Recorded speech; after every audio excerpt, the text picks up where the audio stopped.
This is NewsNation. Your news, your nation.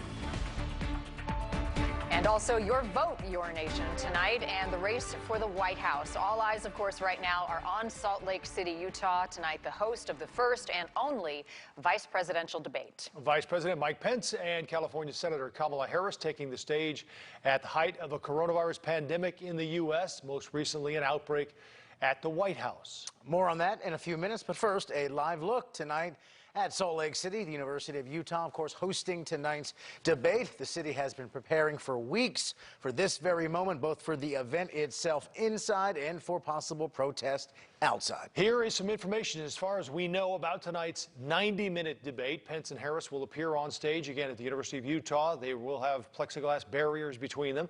They'll stand a little more than 12 feet apart. According to CDC guidelines, people are at risk of contracting the virus if they're within 6 feet of an infected person for more than 15 minutes. The small audience is required to wear masks. As for the moderator, Susan Page is the Washington bureau chief from USA Today. She's covered 6 administrations and 10 elections. Much of tonight's debate is expected to focus, of course, on the coronavirus pandemic. So let's go through some of the numbers to date. More than 211,000 Americans to this point have died from this virus, according again to Johns Hopkins University. Another 7.5 million people have contracted the virus in the U.S. And as we know, that includes the President of the United States and some 15 others at least connected to the White House and top military officials as well, including, as we learned tonight, the number 2 of the U.S. Marines. Vice President Pence is also the head of the White House Coronavirus Task Force. NewsNation national political correspondent Dean Reynolds live in our newsroom tonight with a preview just a few seconds to go before things get started. Dean. Rob, I think it will be surprising if the tone tonight isn't a lot different than what you saw last week in Cleveland. Bombast is not Vice President Pence's style, nor is it Kamala Harris's style, and both of them, keep in mind, are of another generation from the top of the ticket. Both President Trump and Joe Biden are in their 70s. Kamala Harris is 55. Mike Pence is 61. So they are fully aware that the audience may be looking at them and seeing a potential president at tonight's debate.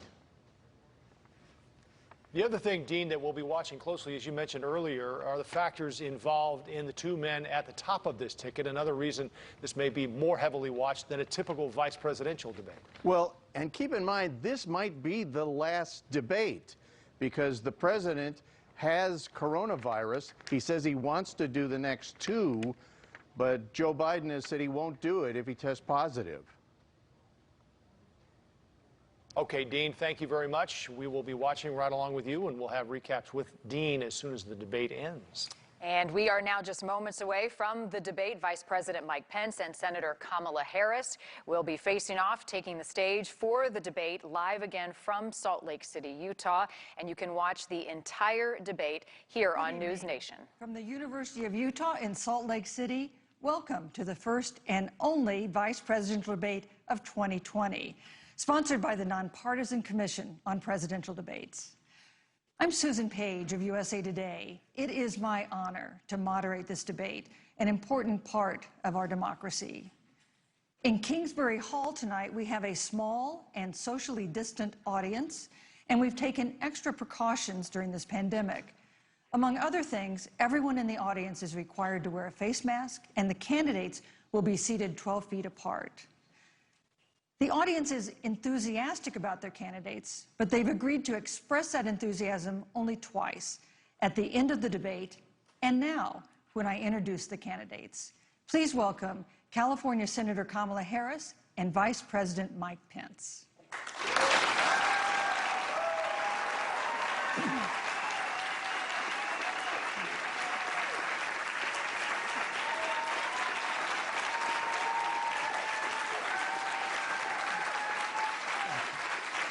Thank you.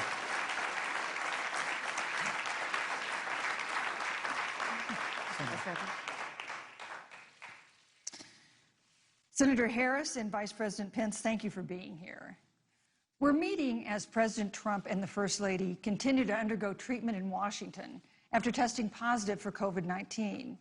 We send our thoughts and prayers to them for their rapid and complete recovery and for the recovery of everyone afflicted by the coronavirus. The two campaigns and the Commission on Presidential Debates have agreed to the ground rules for tonight. I'm here to enforce them on behalf of the millions of Americans who are watching. One note, no one in either campaign or at the Commission or anywhere else has been told in advance what topics I'll raise or what questions I'll ask.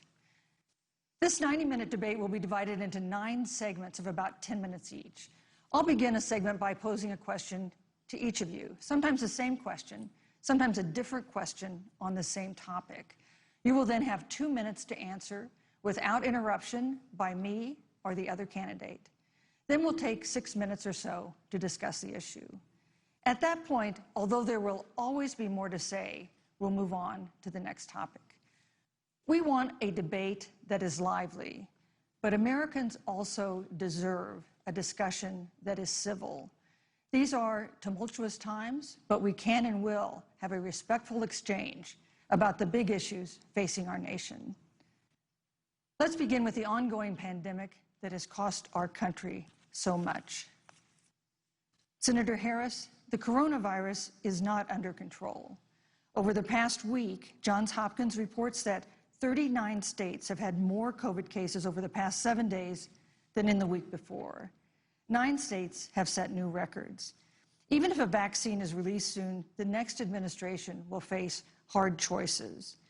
What would a Biden administration do in January and February that a Trump administration wouldn't do? Would you impose new lockdowns for businesses and schools and hotspots? A federal mandate to wear masks? You have 2 minutes to respond without interruption. Thank you, Susan. Well, the American people have witnessed what is the greatest failure of any presidential administration in the history of our country. And here are the facts. 210,000 dead people in our country in just the last several months. Over 7 million people who have contracted this disease.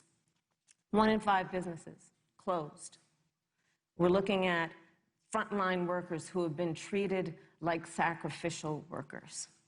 We are looking at over 30 million people who in the last several months had to file for unemployment. And here's the thing. On January 28th, the Vice President and the President were informed about the nature of this pandemic. They were informed that it's lethal in consequence, that it is airborne, that it will affect young people, and that it would be contracted because it is airborne. And they knew what was happening, and they didn't tell you. Can you imagine if you knew on January 28th, as opposed to March 13th, what they knew, what you might have done to prepare? They knew, and they covered it up. The president said it was a hoax. They minimized the seriousness of it. The president said, you're on one side of his ledger if you wear a mask, you're on the other side of his ledger if you don't. And in spite of all of that, today they still don't have a plan. They still don't have a plan. Well, Joe Biden does.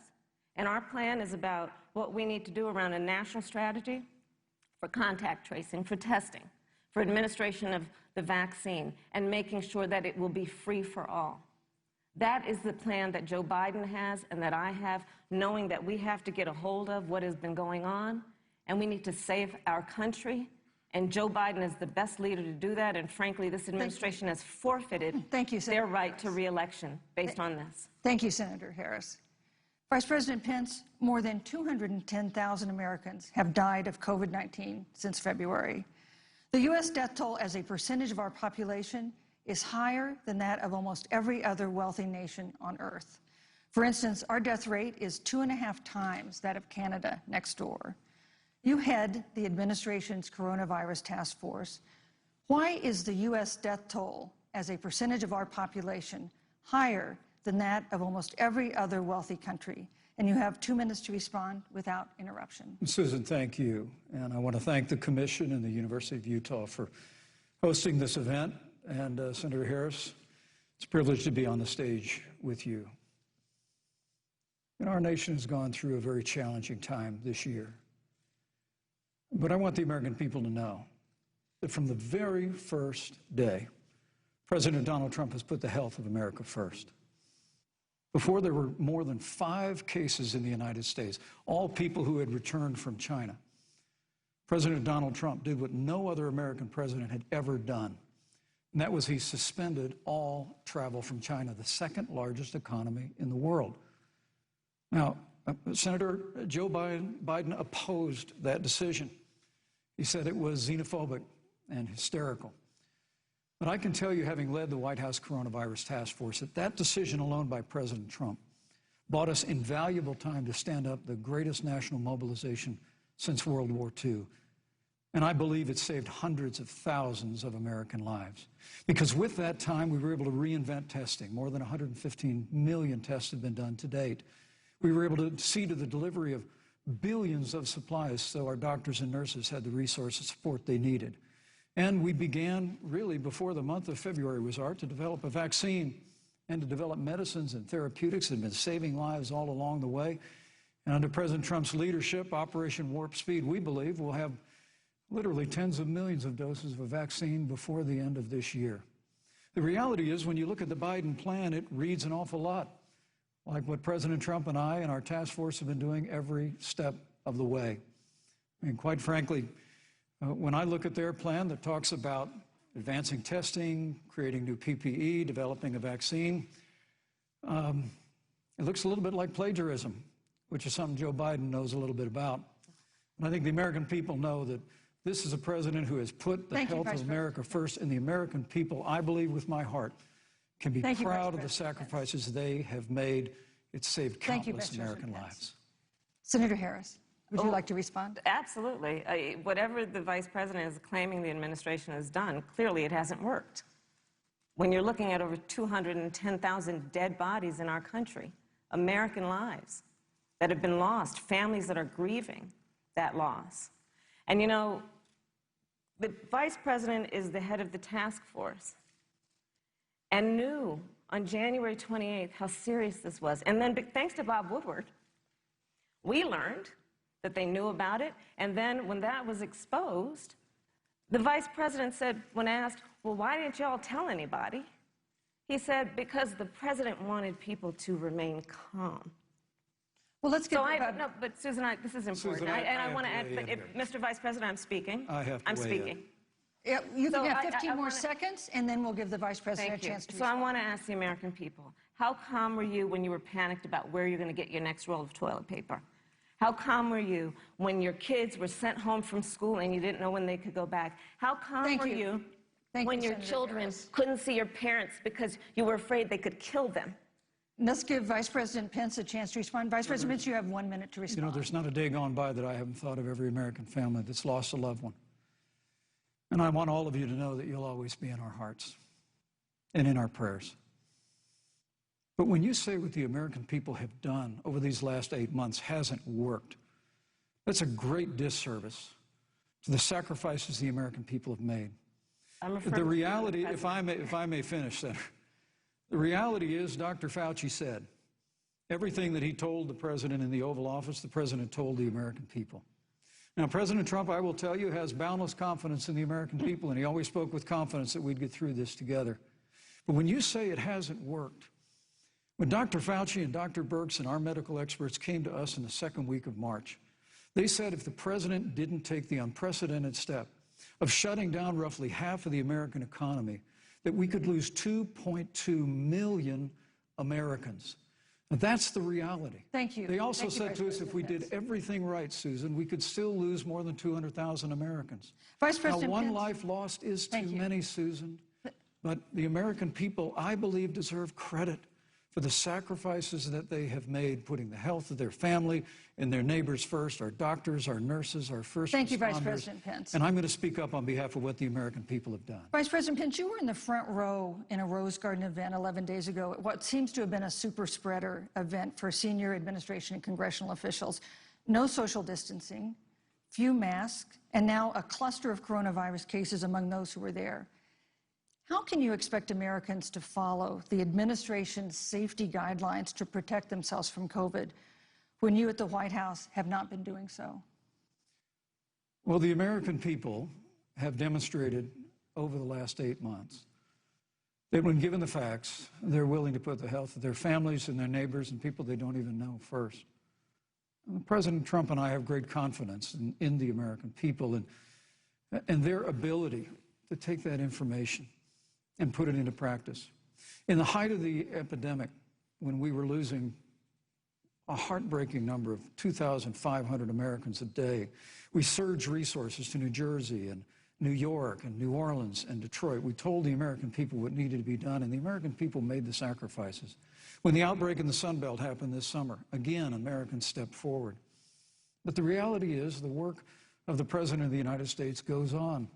A vacancy on the Supreme Court of the United States has come upon us, and the President introduced Judge Amy Coney Barrett. Thank you. Thank you, Vice President. At that, if I may say, that Rose Garden event, there's been a great deal of speculation about it. My wife Karen and I were there and honored to be there. Many of the people who were at that event, Susan, actually were tested for coronavirus, and it was an outdoor event, which all of our scientists regularly and routinely advise. The difference here is President Trump and I trust the American people to make choices in the best interest of their health. Joe Biden and Kamala Harris consistently talk about mandates, and not just mandates with the coronavirus, but a government takeover of health care, the Green New Deal, all government control. We're about freedom and respecting the freedom of the American people. Let's talk about respecting the American people. You respect the American people when you tell them the truth.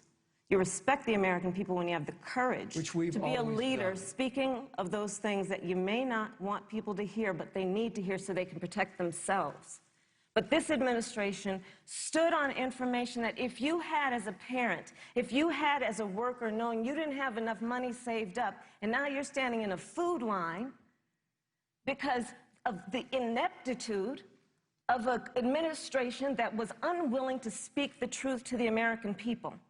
So let's talk about caring about the American people. The American people have had to sacrifice far too much because of the incompetence of this administration. It is asking too much of the people. Susan, we talked about it is asking too much of the people. That they would not be equipped with the information they need to help themselves to protect their parents and their children. Kamala Harris, Senator Harris, I'm sorry. It's fine, I'm Kamala. No, you're Senator Harris to me. For life to get back to normal, Dr. Anthony Fauci and other experts say that most of the people who can be vaccinated need to be vaccinated. But half of Americans now say they wouldn't take a vaccine if it was released now. If the Trump administration approves a vaccine before or after the election, should Americans take it, and would you take it? If the public health professionals, if Dr. Fauci, if the doctors tell us that we should take it, I'll be the first in line to take it, absolutely. But if Donald Trump tells us that we should take it, I'm not taking it. Vice President Pence, there have been a lot of repercussions from this pandemic. In recent days, the president's diagnosis of COVID-19 has underscored the importance of the job that you hold and that you are seeking. That's our second topic tonight. It's the role of the vice president. One of you will make history on January 20th. You will be the vice president to the oldest president the United States has ever had. Donald Trump will be 74 years old on Inauguration Day. Joe Biden will be 78 years old. That already has raised concerns among some voters, concerns that have been sharpened by President Trump's hospitalization in recent days. Vice President Pence, have you had a conversation or reached an agreement with President Trump about safeguards or procedures when it comes to the issue of presidential disability? And if not, do you think you should? You have 2 minutes without interruption. Well, Susan, thank you, although I would like to go back. I think we need to move on to the issue of thank you, but I would like to go back presidency. because the reality is that we're going to have a vaccine, Senator, in record time, in unheard of time, in less than a year. We have 5 companies in phase 3 clinical trials, and we're right now producing tens of millions of doses. So the fact that you continue to undermine public confidence in a vaccine, if the vaccine emerges during the Trump administration, I think is unconscionable. And Senator, I just ask you, stop playing politics with people's lives. The reality is that we will have a vaccine, we believe, before the end of this year. And it will have the capacity to save countless American lives, and your continuous undermining of confidence in a vaccine is just, it's just unacceptable. And let me also say, you know, the reality is when you talk about failure in this administration, we actually do know what failure looks like in a pandemic. It was 2009. The swine flu arrived in the United States. Thankfully, it ended up not being as lethal as the coronavirus. But before the end of the year, when Joe Biden was vice president of the United States, not 7.5 million people contracted the swine flu, 60 million Americans contracted the swine flu. If the swine flu had been as lethal as the coronavirus, in 2009, when Joe Biden was vice president, we would have lost 2 million American lives. His own chief of staff, Ron Klain, would say last year that it was pure luck that they did, quote, everything possible wrong. And we learned from that. They left the strategic national stockpile empty. They left an empty and hollow plan, but we still learned from it. And I think the American people, I'm going to say again, can be proud of what we have done. And Senator, please stop undermining confidence in a vaccine. Senator Harris, let me ask you the same question that I asked Vice President Pence, which is, have you had a conversation or reached an agreement with Vice President Biden about safeguards or procedures when it comes to the issue of presidential disability? And if not, and if you win the election next month, do you think you should? You have 2 minutes uninterrupted. So let me tell you, first of all, the day I got the call from Joe Biden, it was actually a Zoom call, asking me to serve with him on this ticket was probably one of the most memorable days of my life. I thought about my mother, who came to the United States at the age of 19, gave birth to me at the age of 25 at Kaiser Hospital in Oakland, California. And the thought that I'd be sitting here right now, I know would make her proud, and she must be looking down on this. You know, Joe and I were raised in a very similar way. We were raised with values that are about hard work, about the value and the dignity of public service, and about the importance of fighting for the dignity of all people. And I think Joe asked me to serve with him because, you know, I have a career that included being elected the first woman district attorney of San Francisco, where I created models of innovation for law enforcement in terms of reform of the criminal justice system. I was elected the first woman of color and black woman to be elected Attorney General of the state of California, where I ran the second largest Department of Justice in the United States, second only to the United States Department of Justice. And there I took on everything from transnational criminal organizations to the big banks that were taking advantage of homeowners to for-profit colleges that were taking advantage of veterans.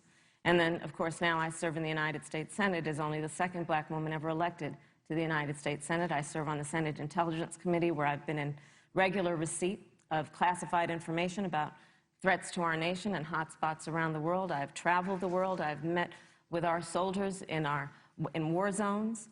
And I think Joe has asked me to serve with him because he knows that we share a purpose which is about lifting up the American people. And after the 4 years that we have seen of Donald Trump unifying our country around our common values and principles. Thank you, Senator Harris. You know, neither President Trump nor Vice President Biden has released a sort of detailed health information that had become the modern norm until the 2016 election. And in recent days, President Trump's doctors have given misleading answers or refused to answer basic questions about his health. And my question to each of you in turn is this information voters deserve to know? Vice President Pence, would you like to go first? Well, Susan, thank you. And let me say, on behalf of the President and the First Lady, how moved we've all been by the outpouring of prayers and concern for the President. And I do believe it's emblematic of the prayers and the concern that have ushered forth for every American impacted by the coronavirus. But the care the President received at Walter Reed Hospital, the White House doctors, was exceptional. And the transparency that they practiced all along the way will continue. The American people have a right to know about the health and well-being of their President, and will continue to do that. But I'm just extremely grateful and was more than a little moved by the broad and bipartisan support. And Senator, I want to thank you and Joe Biden for your expressions of genuine concern. And I also want to congratulate you, as I did on that phone call, on the historic nature of your nomination. Thank you. I never expected to be on this stage 4 years ago, so I know the feeling. But the reality is we've got an election before the American people in the midst of this challenging year. And the stakes have never been higher, but I think the choice has never been clearer. I want to give Senator Harris a chance to respond to the same question I asked, which is, do voters have a right to know more detailed health information about presidential candidates and especially about presidents, especially when they're facing some kind of challenge? Absolutely, and that's why Joe Biden has been so incredibly transparent, and certainly by contrast, the president has not, both in terms of health records, but also let's look at taxes.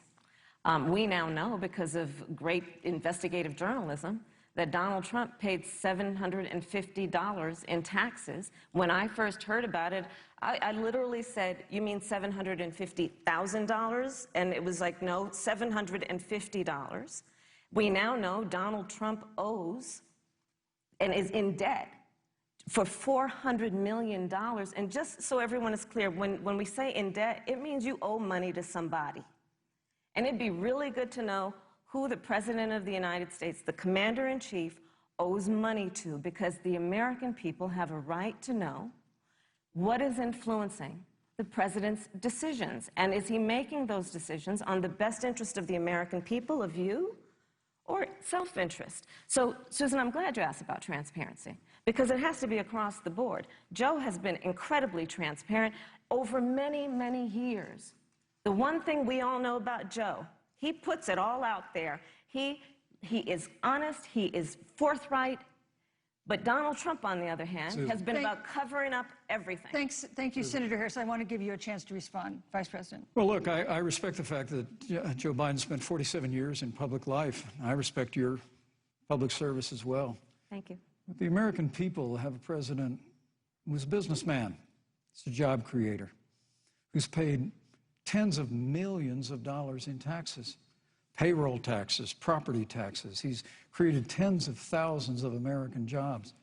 And the president said those public reports are not accurate. And the president's also released literally stacks of financial disclosures the American people can review just as the law allows. But the distinction here is that Joe Biden, 47 years in public service, compared to President Donald Trump, who brought all of that experience 4 years ago. Thank you, Vice and President. Turned this economy around by cutting taxes, rolling back regulation, unleashing American Vice President energy, Pence. fighting for free and fair trade, and all of that's on the Vice line President if Pence. Joe Biden and Kamala Harris. You know, that's a good segue into our third topic, which is about the economy. This has been another aspect of life for Americans that's been so affected by this coronavirus. We have a jobs crisis brewing.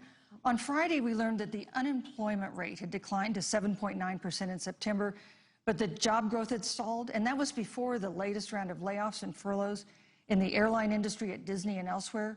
Hundreds of thousands of discouraged workers have stopped looking for work. Nearly 11 million jobs that existed at the beginning of the year haven't been replaced. Those hardest hit include Latinos, blacks, and women. Senator Harris, the Biden-Harris campaign has proposed new programs to boost the economy, and you would pay for that new spending by raising $4 trillion in taxes on wealthy individuals and corporations.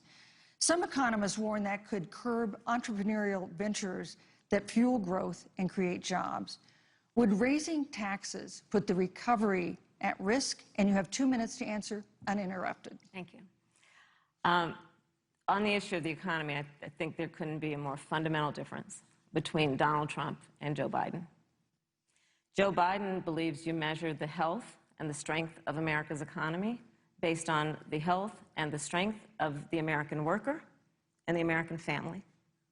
On the other hand, you have Donald Trump, who measures the strength of the economy based on how rich people are doing, which is why he passed a tax bill benefiting the top 1% and the biggest corporations of America, leading to a $2 trillion deficit that the American people are going to have to pay for. On day one, Joe Biden will repeal that tax bill. He'll get rid of it. And what he'll do with the money is invest it in the American people.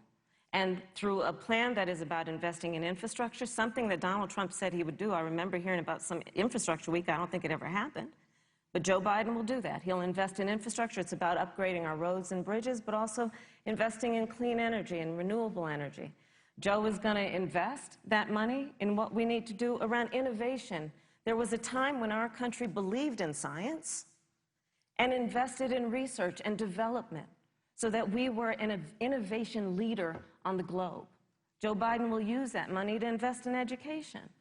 So, for example, for folks who want to go to a 2-year community college, it will be free. If you come from a family that makes less than $125,000, you'll go to a public university for free. And across the board, we'll make sure that if you have student loan debt, it's cut by $10,000.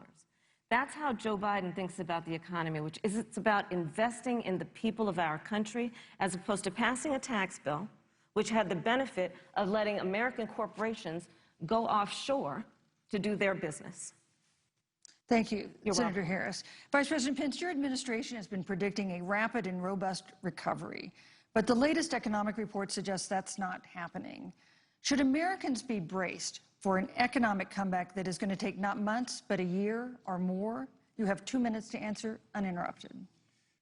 When President Trump and I took office, America had gone through the slowest economic recovery since the Great Depression. Because when Joe Biden was vice president, they tried to tax and spend and regulate and bail our way back to a growing economy. President Trump cut taxes across the board. Despite what Senator Harris says, the average American family of 4 had $2,000 in savings in taxes.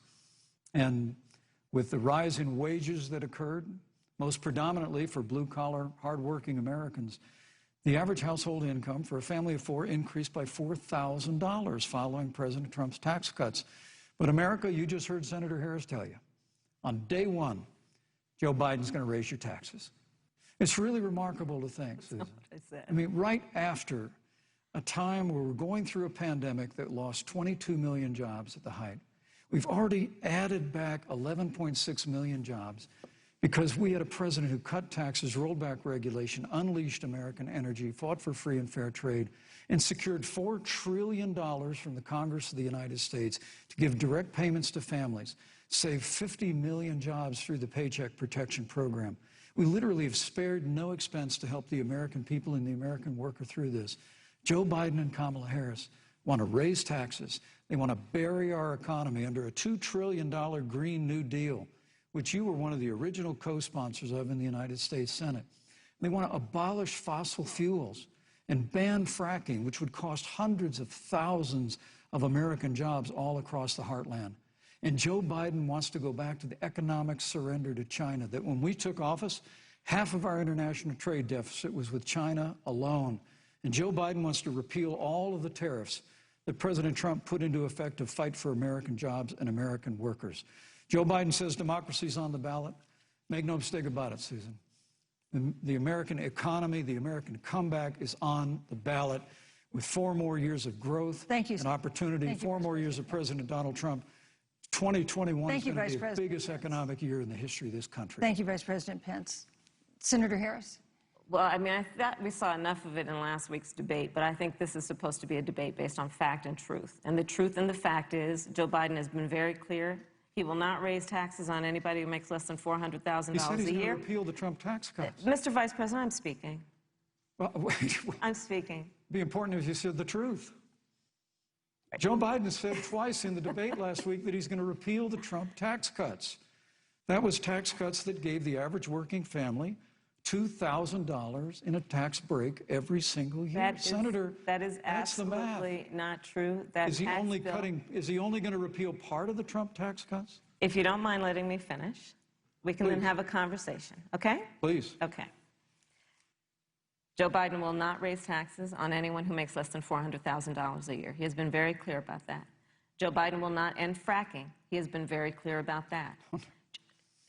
Joe Biden is the one who, during the Great Recession, was responsible for the Recovery Act that brought America back. And now the Trump-Pence administration wants to take credit when they rode the coattails of Joe Biden's success for the economy that they had at the beginning of their term. Of course, now the economy is a complete disaster.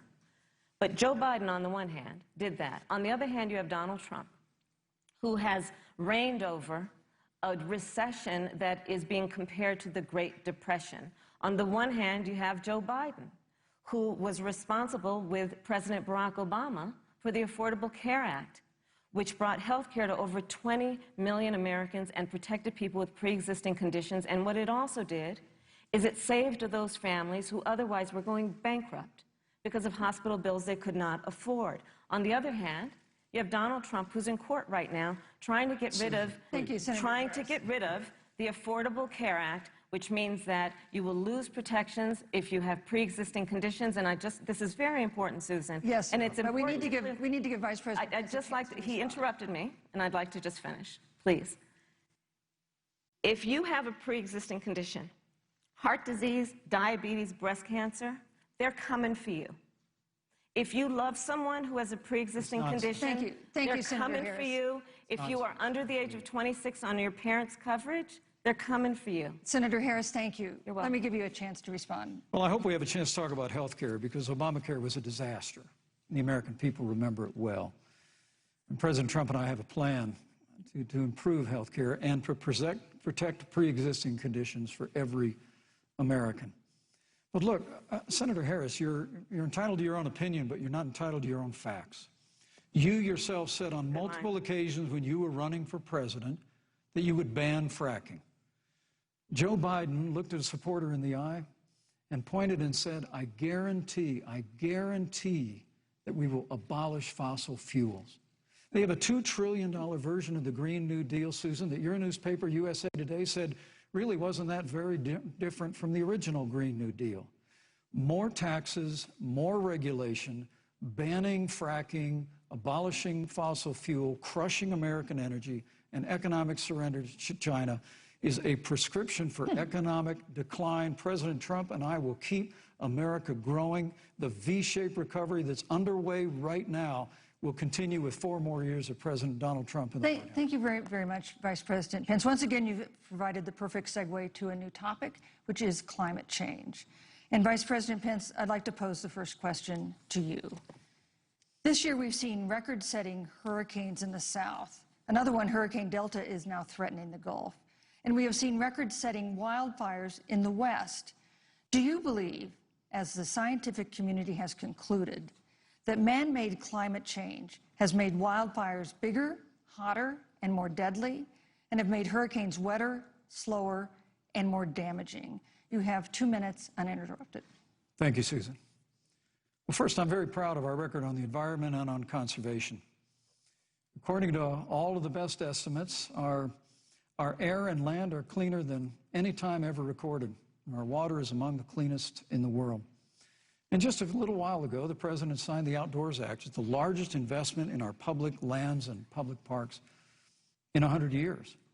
So President Trump has made a commitment to conservation and to the environment. Now, with regard to climate change, the climate is changing.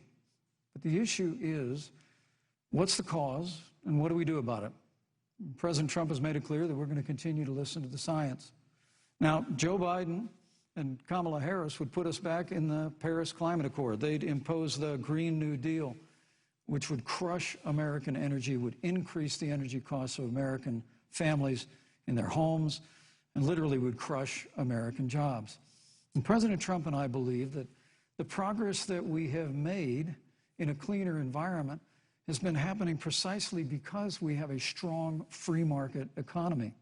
You know, what's remarkable is the United States has reduced CO2 more than the countries that are still in the Paris Climate Accord, but we've done it through innovation, and we've done it through natural gas and fracking, which, Senator, the American people can go look at the record. I know Joe Biden says otherwise now, as you do, but the both of you repeatedly committed to abolishing fossil fuel and banning fracking. And so by creating the kind of American innovation, we're actually steering toward a stronger and better environment. With regard to wildfires, President Trump and I believe that forest management has to be front and center, and even Governor Gavin Newsom from your state has agreed we've got to work on forest management.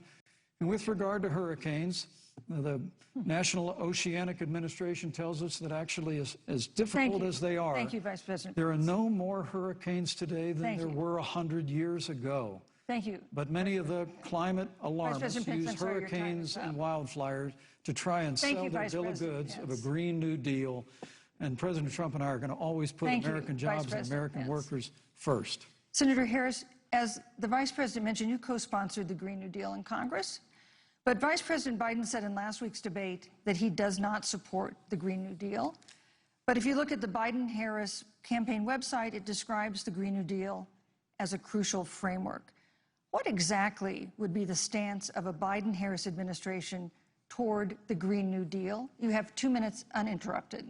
Sure. So first of all, I will repeat, and the American people know, that Joe Biden will not ban fracking. That is a fact. That is a fact.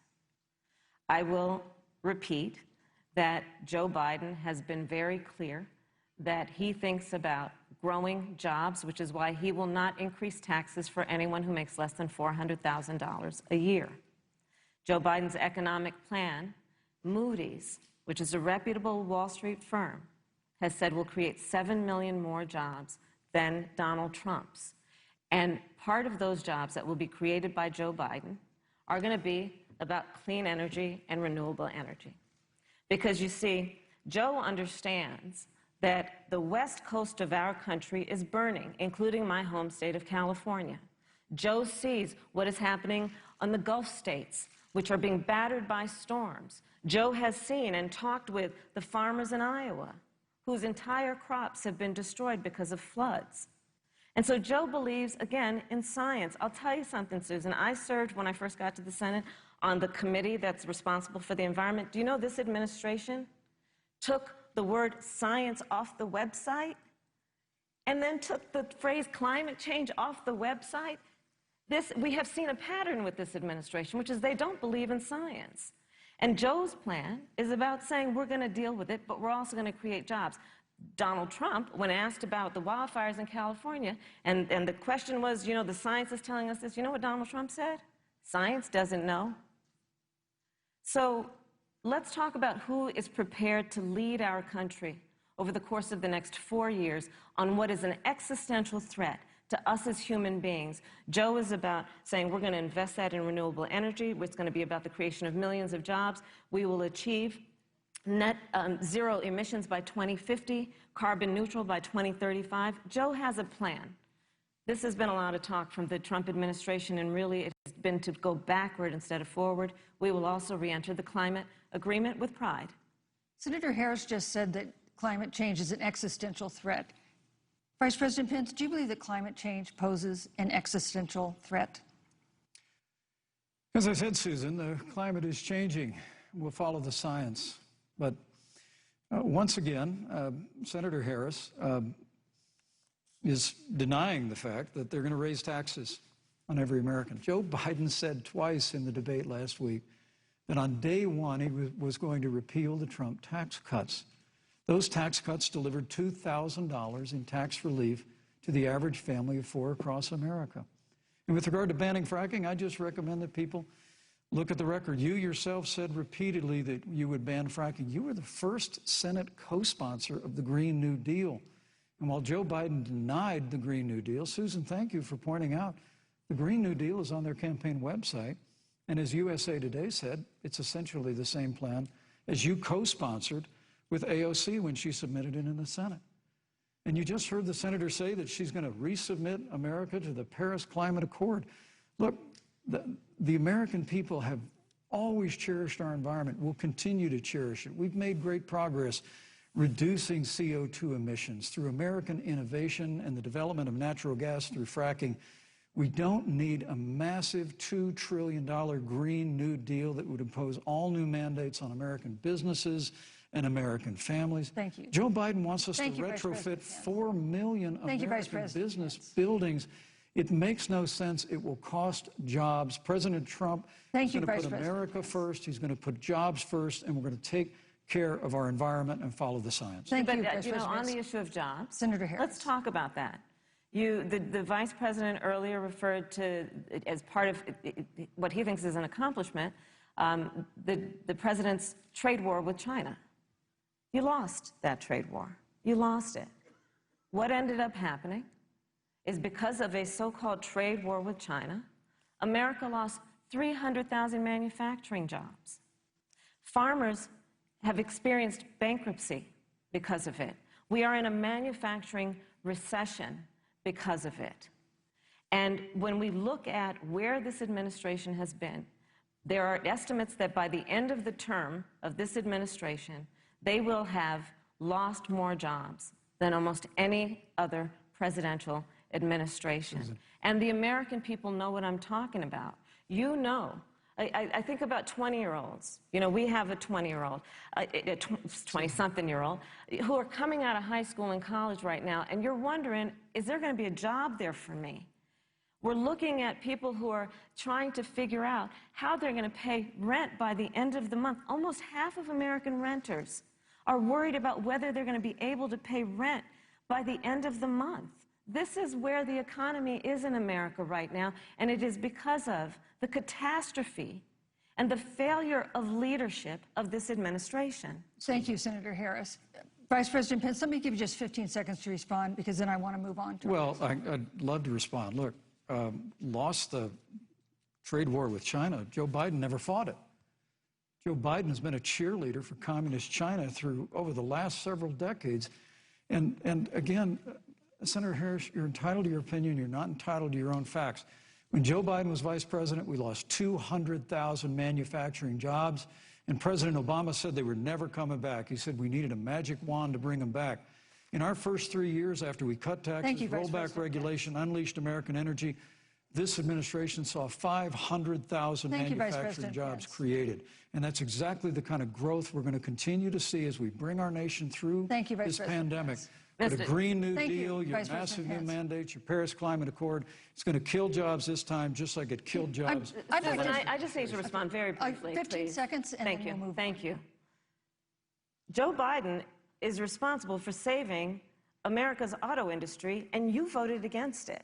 So let's set the record straight. Thank you.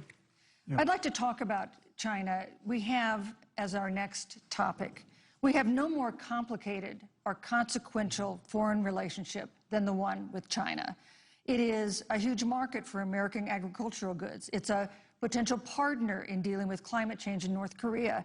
And in a video tonight, President Trump again blamed it for the coronavirus, saying China will pay. Vice President Pence, how would you describe our fundamental relationship with China? Competitors, adversaries, enemies? You have 2 minutes. Thank you, Susan. Well, before I leave that, let me speak to voting records if I can. Everybody knows that NAFTA cost literally thousands of American factories to close. We saw automotive jobs go south of the border. President Trump fought to renegotiate NAFTA. And the United States-Mexico-Canada agreement is now the law of the land. American people deserve to know Senator Kamala Harris was one of only 10 members of the Senate to vote against the USMCA. It was a huge win for American auto workers. It was a huge win for American farmers, especially dairy in the upper Midwest. But Senator, you said it didn't go far enough on climate change, that you put your radical environmental agenda ahead of American auto workers and ahead of American jobs. The American people deserve to know that. Is probably why Newsweek magazine said that Kamala Harris was the most liberal member of the United States Senate in 2019. More liberal than Bernie Sanders, more liberal than any of the others in the United States Senate. So now with regard to China, look, Susan, first and foremost, China is to blame for the coronavirus. And President Trump is not happy about it. He's made that very clear, made it clear again today. China and the World Health Organization did not play straight with the American people. They did not let our personnel into China to get information on the coronavirus until the middle of February. Fortunately, President Trump, in dealing with China from the outset of this administration, standing up to China that had been taking advantage of America for decades, in the wake of Joe Biden's cheerleading for China. President Trump made that decision before the end of January to suspend all travel from China. And again, the American people deserve to know Joe Biden opposed President Trump's decision to suspend all travel from China. He said it was hysterical. He said it was Thank you, xenophobic. Vice President Pence. But President Trump has Vice President stood Pence, up your to time is China. up. We're going to continue to stand strong. Thank you, Vice President Pence. We want to improve the relationship, but we're going to level the playing field, and we're going to hold Vice President China Pence. accountable for what they did to America with the coronavirus. Thank you. Senator Harris, let me ask you the same question that I asked the Vice President. How would you describe our fundamental relationship with China? Are we competitors, adversaries, enemies? You'll have 2 minutes uninterrupted. Susan, the Trump administration's perspective and approach to China has resulted in the loss of American lives, American jobs, and America's standing. There's a weird obsession that President Trump has had with getting rid of whatever accomplishment was achieved by President Obama and Vice President Biden. For example, they created within the White House an office that basically was responsible for monitoring pandemics. They got rid of it. Not true. There was a team of disease experts that President Obama and Vice President Biden dispatched to China to monitor what is now predictable and what might happen. They pulled them out. We now are looking at 210,000 Americans who have lost their lives. Let's look at the job situation. We mentioned before the trade deal, the trade war, they wanted to call it, with China.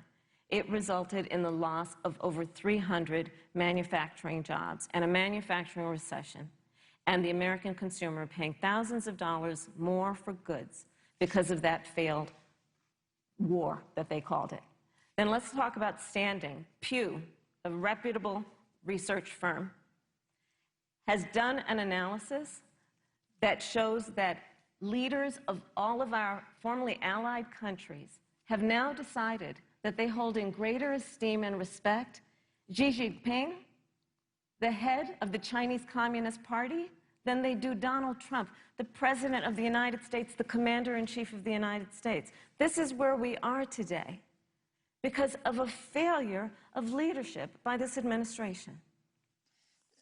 Senator Harris, we've seen changes in the role of the United States in terms of global leadership over the past 4 years.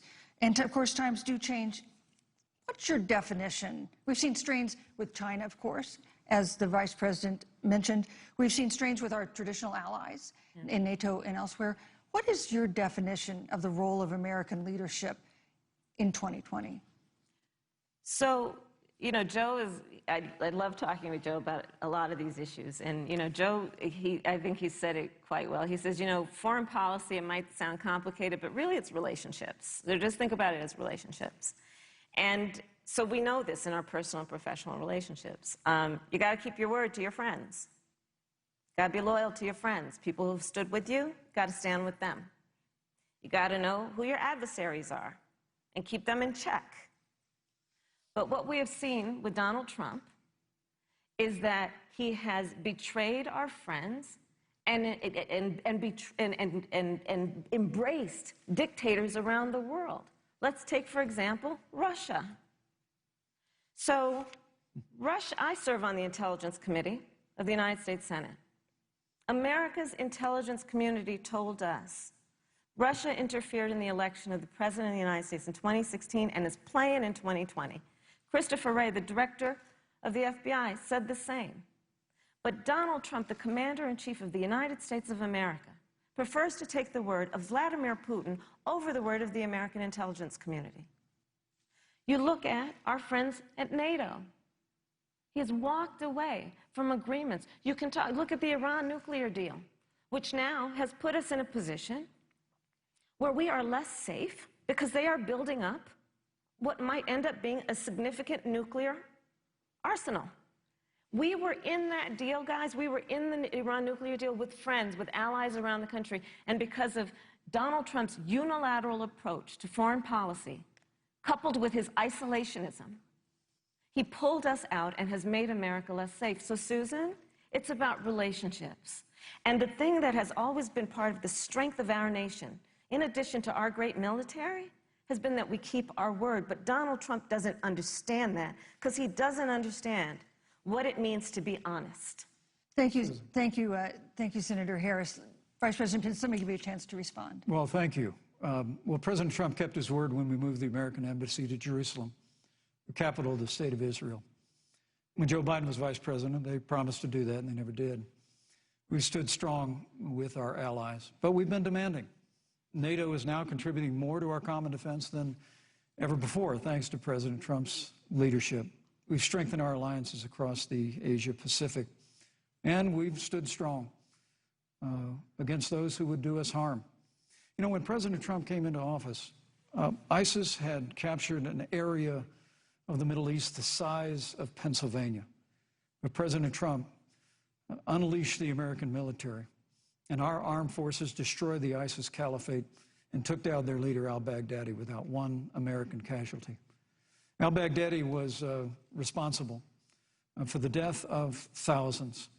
But notably, America's hearts today are with the family of Kayla Mueller, her parents of which are here with us tonight in Salt Lake City. Today, 2 of the ISIS killers responsible for Kayla Mueller's murder were brought to justice in the United States. Jihadi John was killed on the battlefield along with the other beetle. The reality is that when Joe Biden was vice president, we had an opportunity to save Kayla Mueller. It breaks my heart to reflect on it, but the military came into the Oval Office, presented a plan. They said they knew where Kayla was. Baghdadi had held her for 18 months, abused her mercilessly before they killed her. But when Joe Biden was vice president, they hesitated for a month. And when armed forces finally went in, it was clear she'd been moved 2 days earlier. And her family says with a heart that broke the heart of every American that if President Donald Trump had been president, they believe Kayla would be alive today. Thank you, Vice President. Look, we destroyed the ISIS caliphate. And you talk about re-entering the Iran nuclear deal. I mean, the last administration transferred $1.8 billion to the leading state sponsor of terrorism. President Donald Trump got us out of the deal. Thank you, Vice President Pence. And when Qasem Soleimani was traveling to Baghdad to do harm to Americans, President Donald Trump took him out. Thank you, Vice President Pence. And America is safer, our allies are safer, and the American people know President Donald Trump will never Thank you, Vice President take Pence. action. I would like to give Senator Harris a chance to respond, but not at such great length, because, of course, there are other topics we want to talk about. But I would like equal time. Yes. Thank you. Please go ahead. First of all, to the Mueller family, I know about your daughter's case, and I'm so sorry. I'm so sorry. What happened to her is awful, and it should have never happened. And I know Joe feels the same way. And I know that President Obama feels the same way. But you mentioned Soleimani. Let's start there. So after the strike on Soleimani, there was a counter strike on our troops in Iraq. And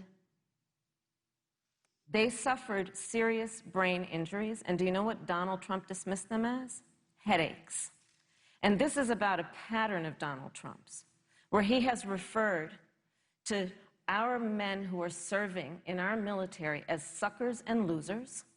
Donald Trump, who went to Arlington Cemetery and stood above the graves of our fallen heroes and said, what's in it for them?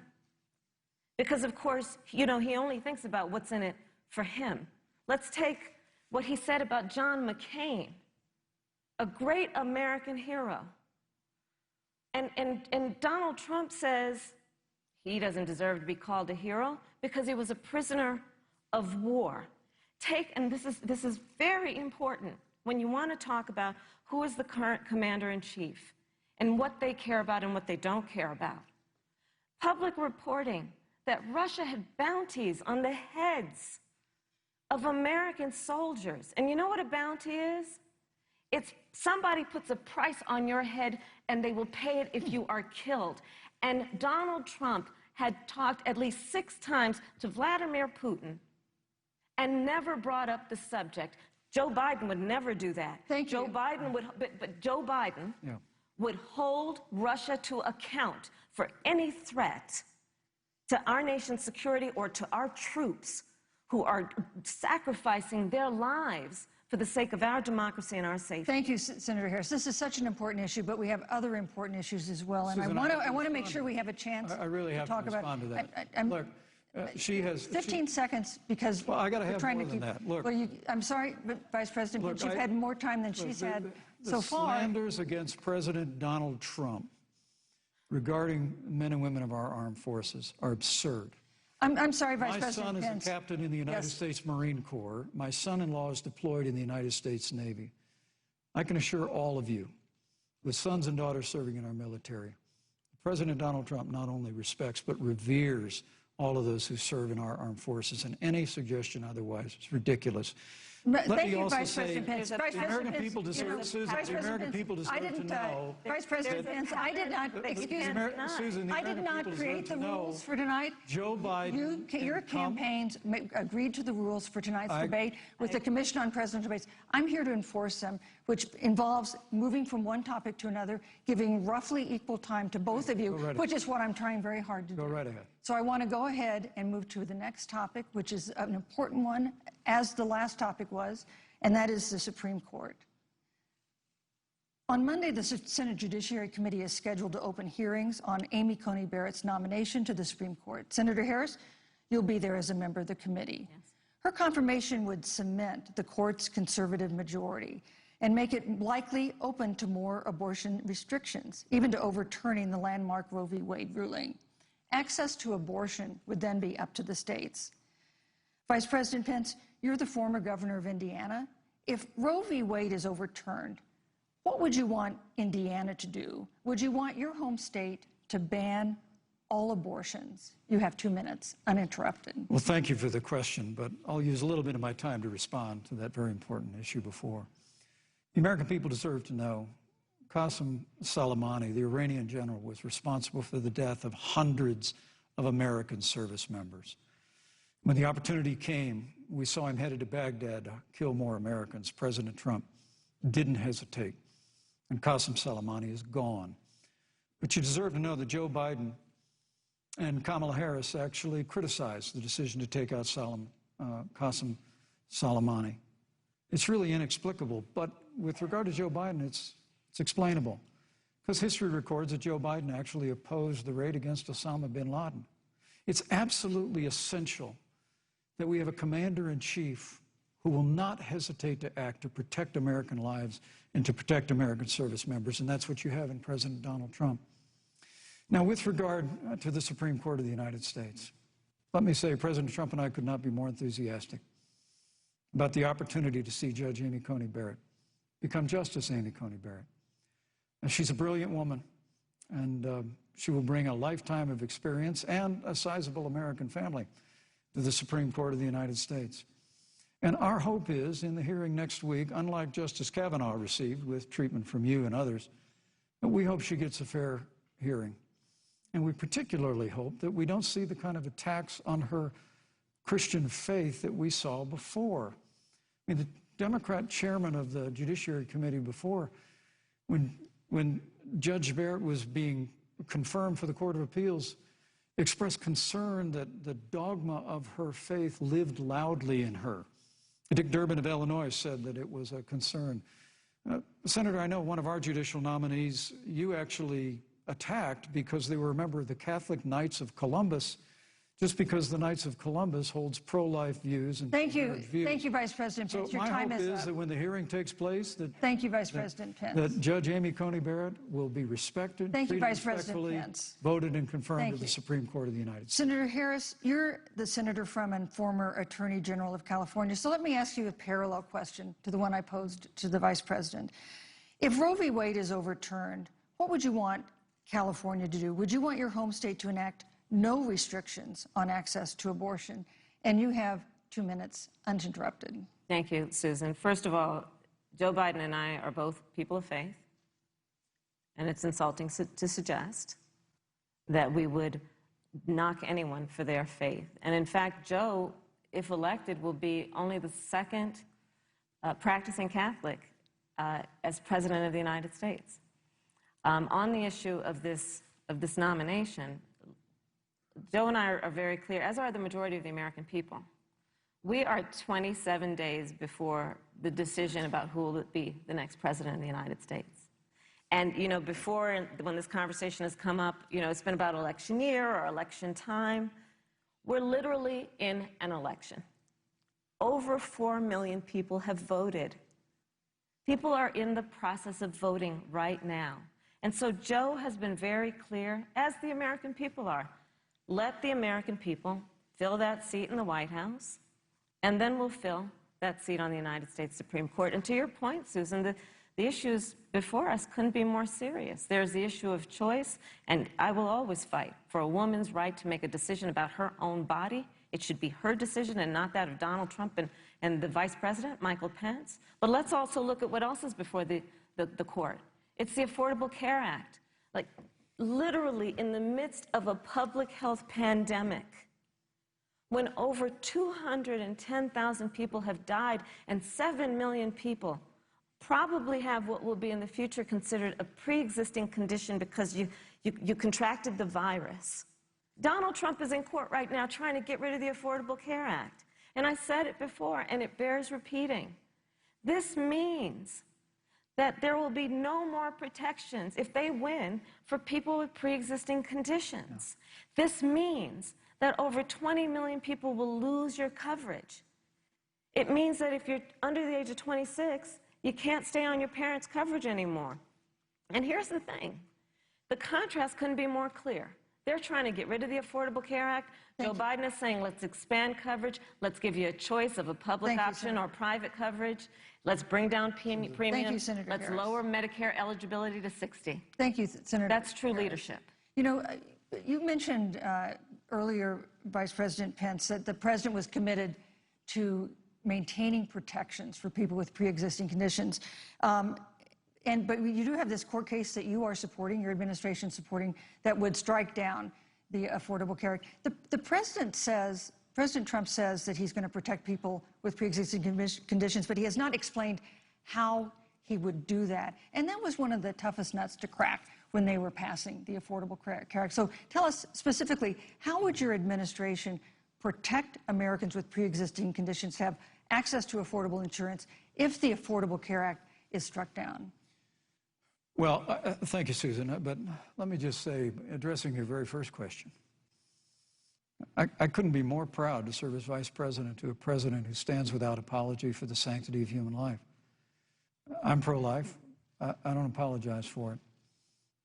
And this is another one of those cases where there's such a dramatic contrast. Joe Biden and Kamala Harris support taxpayer funding of abortion all the way up to the moment of birth. Late-term abortion. They want to increase funding to Planned Parenthood of America. Now, for our part, I would never presume how Judge Amy Coney Barrett would rule on the Supreme Court of the United States, but we'll continue to stand strong for the right to life. When you speak about the Supreme Court, though, I think the American people really deserve an answer, Senator Harris. Are you and Joe Biden going to pack the court if Judge Amy Coney Barrett is confirmed? I mean, there have been 29 vacancies on the Supreme Court during presidential election years, from George Washington to Barack Obama. Presidents have nominated in all 29 cases. But your party is actually openly advocating adding seats to the Supreme Court, which has had 9 seats for 150 years, if you don't get your way. This is a classic case of, if you can't win by the rules, you're going to change the rules. Now, you've refused to answer the question. Joe Biden has refused to answer the question. So I think the American people would really like to know, if Judge Amy Coney Barrett is confirmed at the Supreme Court of the United States, are you and Joe Biden, if somehow you win this election, going to pack the Supreme Court to get your way? I'm so glad we went through a little history lesson. Let's do that a little more. In 1864... Well, I'd like you to answer the question. No, Mr. Vice President, I'm speaking. I'm speaking. Okay. In 1864, one of the, I think, political heroes, certainly of the president, I assume of you also, Mr. Vice President, is Abraham Lincoln. Mm-hmm. Abraham Lincoln was up for re-election. And it was 27 days before the election. And a seat became open on the United States Supreme Court. Abraham Lincoln's party was in charge not only of the White House, but the Senate. But Honest Abe said it's not the right thing to do. The American people deserve to make the decision about who will be the next president of the United States, and then that person can select who will serve for a lifetime on the highest court of our land. And so Joe and I are very clear. The American people are voting right now, and it should be their decision about who will serve on this most important body for a lifetime. Thank you, And Senator the Harris. people, Susan, are voting right now. They'd like to know if you and Joe Biden are going to pack the Supreme Court if you don't get your way in this nomination. Let's talk about packing. You once Come again on. gave a non-answer. Joe Biden gave a non-answer. Trying to answer you the now. American people deserve a straight answer. And if you haven't figured it out yet, the straight answer is they are going to pack the Supreme Court if they somehow win this election. Men and Mr. women, Vice I President, got to tell you, people across this country, if you cherish our Supreme Court, if you cherish the separation of powers, you need to reject the Biden-Harris ticket. Come November the 3rd, re-elect President Donald Trump, and we'll stand by that separation of powers in a 9-seat Supreme Court. Yeah, let's talk about packing the court then. Let's talk about the fact. Yeah, I'm about to. So the Trump-Pence administration has been, because I sit on the Senate Judiciary Committee, Susan, as you mentioned, and I've witnessed the appointments for lifetime appointments to the federal courts, district courts, courts of appeal. People who are purely ideological, people who have been reviewed by legal professional organizations and found to have been not competent, are substandard. And do you know that of the 50 people who President Trump appointed to the Court of Appeals for lifetime appointments, not one is black? This is what they've been doing. You want to talk about packing a court? Let's have that discussion. All right, thank you. Thank you, Senator. Let's go on and talk about the issue of racial justice. I just want the record to reflect she never answered the question. So I think the American people, maybe in the next debate, Joe Biden will answer the question, but I think the American people know the answer. Thank you, Vice President. In March, Breonna Taylor, a 26-year-old emergency room technician in Louisville, was shot and killed after police officers executing a search warrant in a narcotics investigation broke into her apartment. The police said they identified themselves. Taylor's boyfriend said he didn't hear them do that. He used a gun registered to him to fire a shot, which wounded an officer. The officers then fired more than 20 rounds into the apartment. They say they were acting in self-defense. None of them have been indicted in connection with her death. Senator Harris, in the case of Breonna Taylor, was justice done? You have 2 minutes. I don't believe so, and I've talked with Breonna's mother, Tamika Palmer, and her family deserves justice. She was a beautiful young woman. She had as her life goal to become a nurse, and she wanted to become an EMT to first learn what's going on out on the street so she could then become a nurse and save lives. And her life was taken unjustifiably and tragically and violently. And it brings me to, you know, the 8 minutes and 46 seconds that America witnessed, during which an American man was tortured and killed under the knee of an armed, uniformed police officer.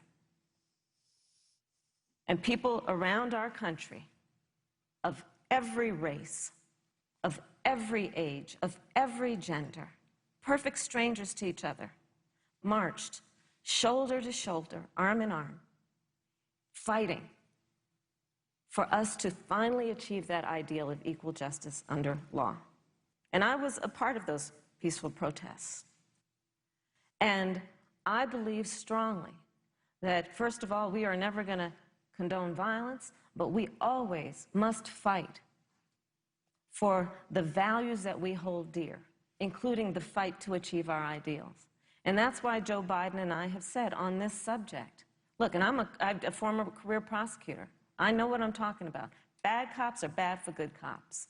We need reform of our policing in America and our criminal justice system, which is why Joe and I will immediately ban chokeholds and carotid holds. George Floyd would be alive today if we did that.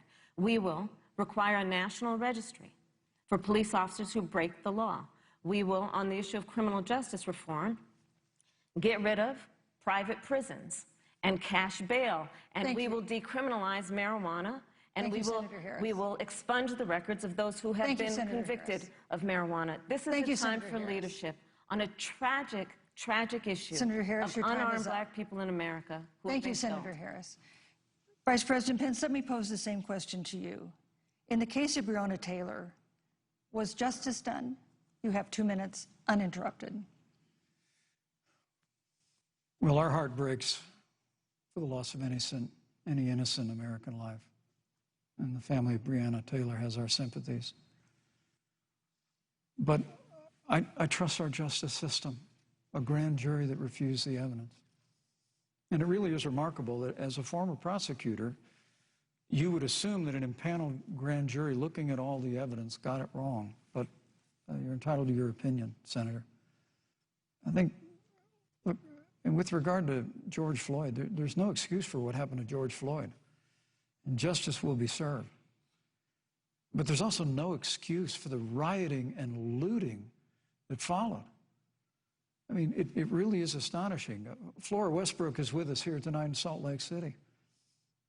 Just a few weeks ago, I stood at what used to be her salon. It was burned to the ground by rioters and looters. And Flora is still trying to put her life back together. And I must tell you, this presumption that you hear consistently from Joe Biden and Kamala Harris, that America is systemically racist, and that, as Joe Biden said, that he believes that law enforcement has an implicit bias against minorities, is a great insult to the men and women who serve in law enforcement. And I want everyone to know who puts on the uniform of law enforcement every day, and President Trump and I stand with you. And it is remarkable that when Senator Tim Scott tried to pass a police reform bill, brought together a group of Republicans and Democrats, Senator Harris, you got up and walked out of the room. And then you filibustered Senator Tim Scott's bill on the Senate floor that would have provided new accountability, new resources. Look, we don't have to choose between supporting law enforcement, improving public safety, and supporting our African-American neighbors and all of our minorities. Under President Trump's leadership, we'll always stand with law enforcement, and we'll do what we've done from day one, and that is improve the lives of African Americans. Thank you, Vice President Record unemployment, record investments in education, and we'll fight for school choice for all of our members. Thank you, Vice President. I'd like to respond. Senator Harris. I will not sit here and be lectured by the Vice President on what it means to enforce the laws of our country. I am the only one on this stage who has personally prosecuted everything from child sexual assault to homicide. I'm the only one on this stage who has prosecuted the big banks for taking advantage of America's homeowners. I'm the only one on this stage who prosecuted for-profit colleges for taking advantage of our veterans. And the reality of this is that we are talking about an election in 27 days, where last week the President of the United States took a debate stage in front of 70 million Americans and refused to condemn white supremacists. Not true. And not true. It wasn't like he didn't have a chance. He didn't do it, and then he doubled down.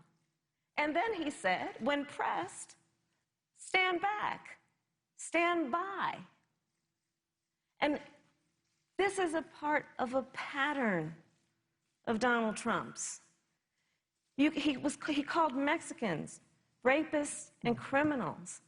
He instituted as his first act a Muslim ban. He, on the issue of Charlottesville, where people were peacefully protesting the need for racial justice, where a young woman was killed, and on the other side there were neo-Nazis carrying tiki torches, shouting racial epithets, anti-Semitic slurs, and Donald Trump, when asked about it, said, "They were fine people. on both sides. This is who we have as the President of the United States. And America, you deserve better. Joe Biden will be a president who brings our country together. Senator Harris, and recognizes the beauty in our diversity and the fact that we all have so much more in common than what separates us. Vice President Pence, let me give you a minute to respond. Thank you, Susan. I appreciate that very much. You know, I think this is one of the things that makes people dislike the media so much in this country, Susan, is that you selectively edit, just like Senator Harris did, comments that President Trump and I and others on our side of the aisle make. I mean, Senator Harris conveniently omitted, after the president made comments about people on either side of the debate over monuments, he condemned the KKK, neo-Nazis, and white supremacists, and has done so repeatedly. You're concerned that he doesn't condemn neo-Nazis. President Trump has Jewish grandchildren. His daughter and son-in-law are Jewish. This is a president who respects and cherishes all of the American people. But you talk about having personally prosecuted. I'm glad you brought up your record, Senator. Thank you. But I really need to make this point. When you were DA in San Francisco, when you left office, African Americans were 19 times more likely to be prosecuted for minor drug offenses than whites and Hispanics. When you were Attorney General of California, you increased the disproportionate incarceration of blacks in California. Yeah. You did nothing on criminal justice reform in California. You didn't lift a finger to pass the First Step Act on Capitol Hill. I mean, the reality is your record speaks for itself. President Trump and I have fought for criminal justice reform. Thank you, Vice President. We fought for educational choice and opportunities for African Americans, all of our members. Thank you, sir. And we'll do it for 4 more Thank years. you. You know, there is no more important issue than the final issue that we're going to talk about tonight, and that is the issue of the election itself. Susan, he attacked my record. I would like an opportunity to respond. Let me give you 30 seconds because we're running out of time. I appreciate that. First of all, having served as the Attorney General of the state of California, the work that I did is a model of what our nation needs to do, and we will be able to do under a Joe Biden presidency. Our agenda includes what this administration has failed to do. It will be about not only instituting a ban on chokeholds and carotid holes. Thank you. Thank you, Senator I would like to go through. These are points that you made earlier in the hour, and I want to talk about the election itself before we have to. But I want to talk about the connection between what Joe and I will do and my record, which includes I was the first statewide officer to institute a requirement that my agents would wear body cameras and keep them on full time. We were the first to initiate a requirement that there would be a training for law enforcement on implicit bias because, yes, Joe Biden and I recognize that implicit bias does exist, Mr. Vice President, contrary to what you may believe. We did the work of instituting reforms that were about investing in reentry. This is the work that we have done and the work we will do going forward. And again, I will not be lectured by the Vice President on our record of what we have done in terms of law enforcement and keeping our communities safe and a commitment to reforming the criminal justice system of America. Thank you, Senator Harris. And I'd like to pose I'd like you to respond first to the question on our final topic, the election itself. President Trump has several times refused to commit himself to a peaceful transfer of power after the election. If your ticket wins and President Trump refuses to accept a peaceful transfer of power, what steps would you and Vice President Biden then take? What would happen next? You have 2 minutes. So I'll tell you, Joe and I are, I think, particularly proud of the coalition that we've built around our campaign. We probably have one of the broadest coalitions of folks that you've ever seen in a presidential race. Of course, we have the support of Democrats, but also independents and Republicans. In fact, 7 members of President George W. Bush's cabinet are supporting our ticket. We have the support of Colin Powell, Cindy McCain, John Kasich, over 500 generals, retired generals, and former national security experts and advisors are supporting our campaign. And I believe they are doing that because they know that Joe Biden has a deep, deep-seated commitment to fight for our democracy and to fight for the integrity of our democracy and to bring integrity back to the White House. And so we believe in the American people. We believe in our democracy. And here's what I'd like to say to everybody. Vote. Please vote. Vote early. Come up with a plan to vote. Go to iwillvote.com. You can also go to joebiden.com. We have it within our power in these next 27 days to make the decision about what will be the course of our country for the next 4 years. And it is within our power, and if we use our vote and we use our voice, we will win. And we will not let anyone subvert our democracy with what Donald Trump has been doing, as he did on the debate stage last week, when again in front of 70 million people, he openly attempted to suppress the vote. Joe Biden, on the other hand, on that same debate stage, because clearly Donald Trump doesn't think he can run on a record because it's a failed record, Joe Biden on that stage said, hey, just please vote. So I'll repeat what Joe said. Please vote. Thank you, Senator. Vice President Pence, President Trump has several times refused to commit himself to a peaceful transfer of power after the election. If Vice President Biden is declared the winner and President Trump refuses to accept a peaceful transfer of power, what would be your role and responsibility as Vice President? What would you personally do? You have 2 minutes. Well, Susan, first and foremost, I think we're going to win this election. Because while Joe Biden and Kamala Harris rattle off a long litany of the establishment in Washington, D.C., an establishment that Joe Biden's been a part of for 47 years, President Donald Trump has launched a movement of everyday Americans from every walk of life. And I have every confidence that those same Americans that delivered that historic victory in 2016, they see this president's record where we rebuild our military, we revived our economy through tax cuts and rolling back regulation, fighting for fair trade, unleashing American energy. We appointed conservatives to our federal courts at every level. And we stood with the men and women of law enforcement every single day. And I think that movement of Americans has only grown stronger in the last 4 years. But when you talk about accepting the outcome of the election, I must tell you, Senator, your party has spent the last 3.5 years trying to overturn the results of the last election.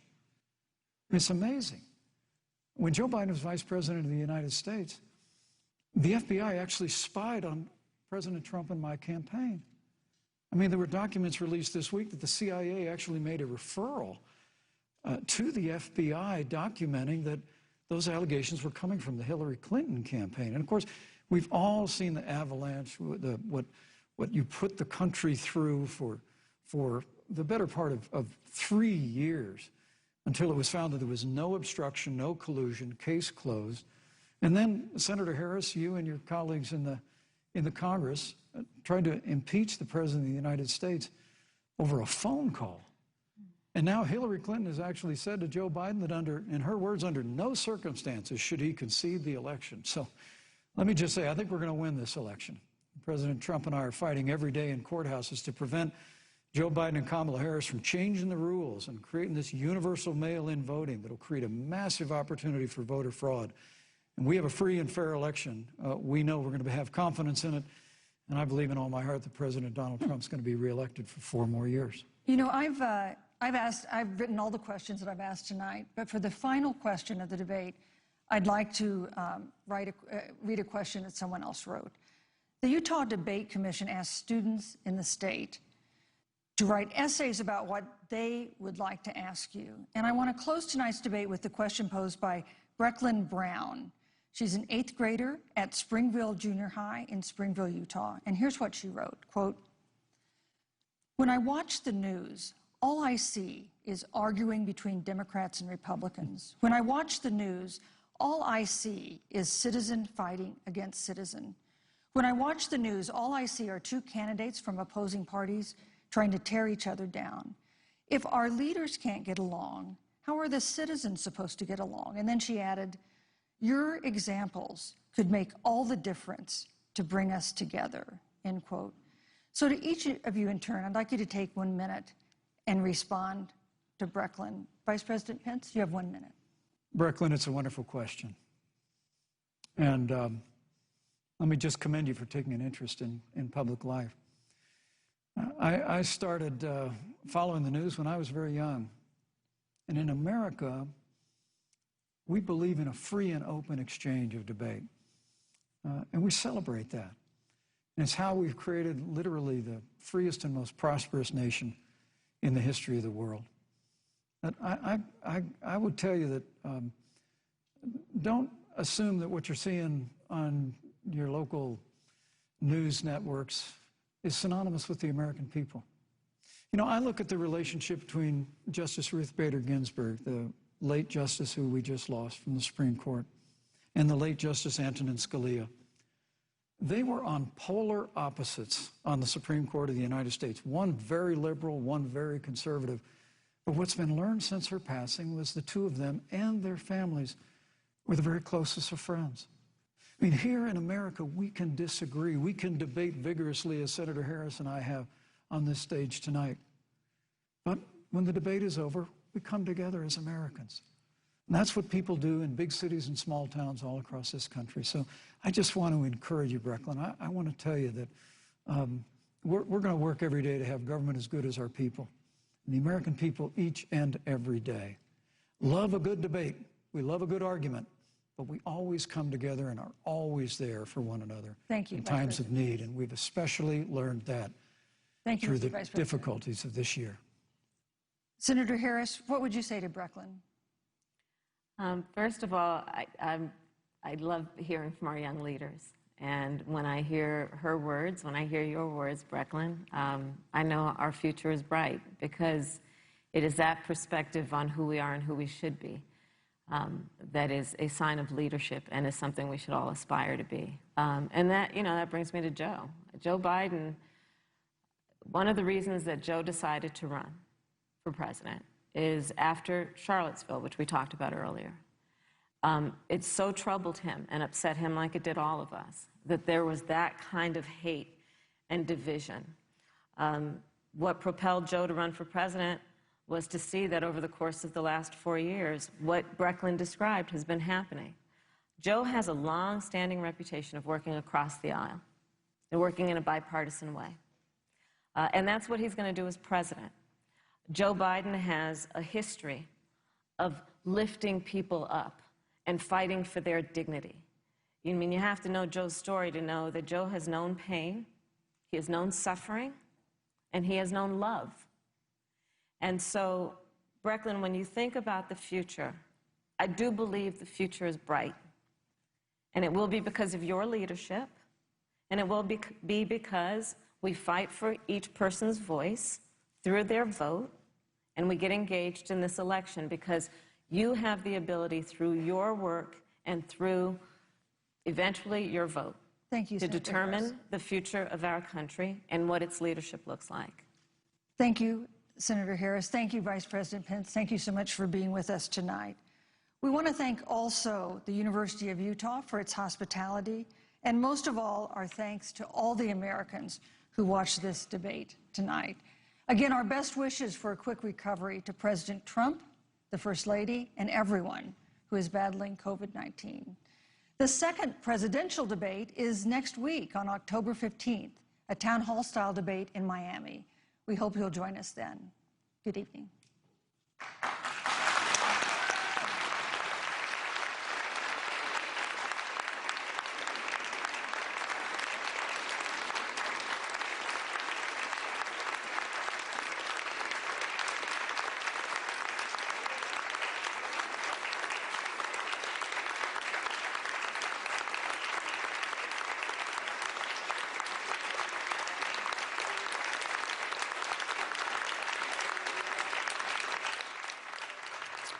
Just about 9:34 here on the East Coast. You've been watching the vice presidential debate, of course, between Central Time, Vice President Mike Pence and California Senator Kamala Harris. Now being greeted, of course, by family there on stage. There's significant others. Certainly a more sedate debate than the presidential debate. A lot of policy issues addressed over the last 90 minutes. Healthcare, taxes, Supreme Court, abortion. Maybe some critics will say there were some non-answers that we heard from both candidates there tonight. And certainly The most visually compelling image of the night, that plexiglass on stage, a reminder of the pandemic the nation is still going through in the midst of this election season.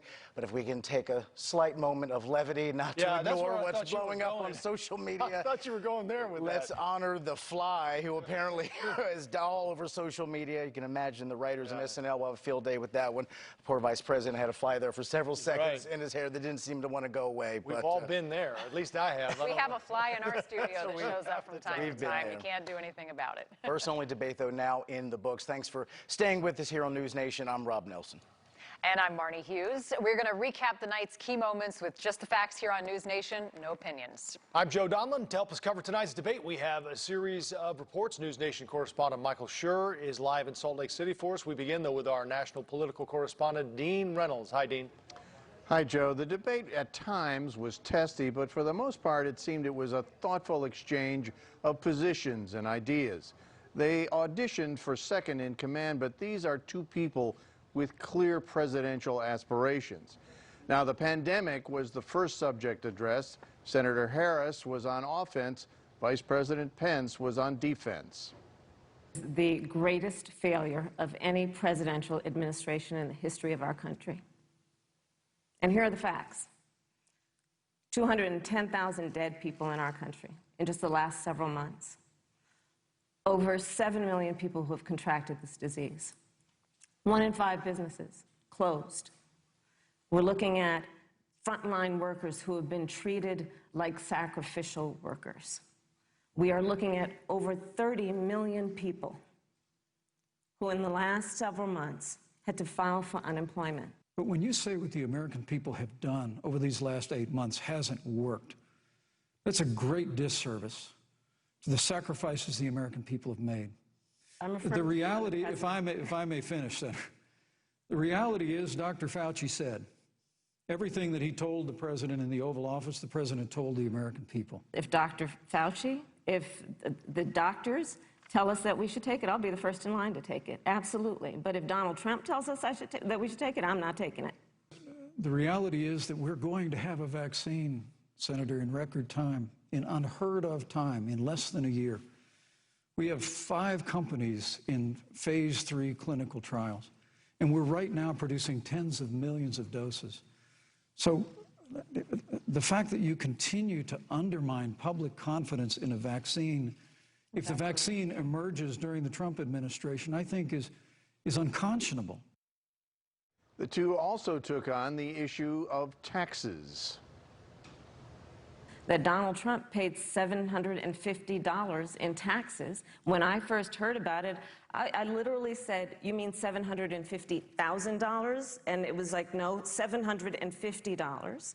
We now know Donald Trump owes and is in debt for $400 million. And just so everyone is clear, when we say in debt, it means you owe money to somebody. Who's paid tens of millions of dollars in taxes. Payroll taxes, property taxes. He's created tens of thousands of American jobs. And the president said those public reports are not accurate. And the president's also released literally stacks of financial disclosures the American people can review just as the law allows. Now, climate change was addressed as well, with starkly different positions. Let's talk about who is prepared to lead our country over the course of the next 4 years on what is an existential threat to us as human beings. As I said, Susan, the climate is changing. We'll follow the science. And there was a back and forth on foreign policy. First, to take the word of Vladimir Putin over the word of the American intelligence community. You look at our friends at NATO.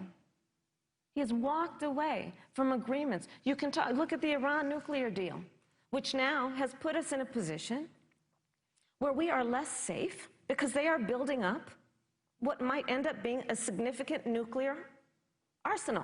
President Trump kept his word when we moved the American embassy to Jerusalem, the capital of the state of Israel. When Joe Biden was vice president, they promised to do that, and they never did.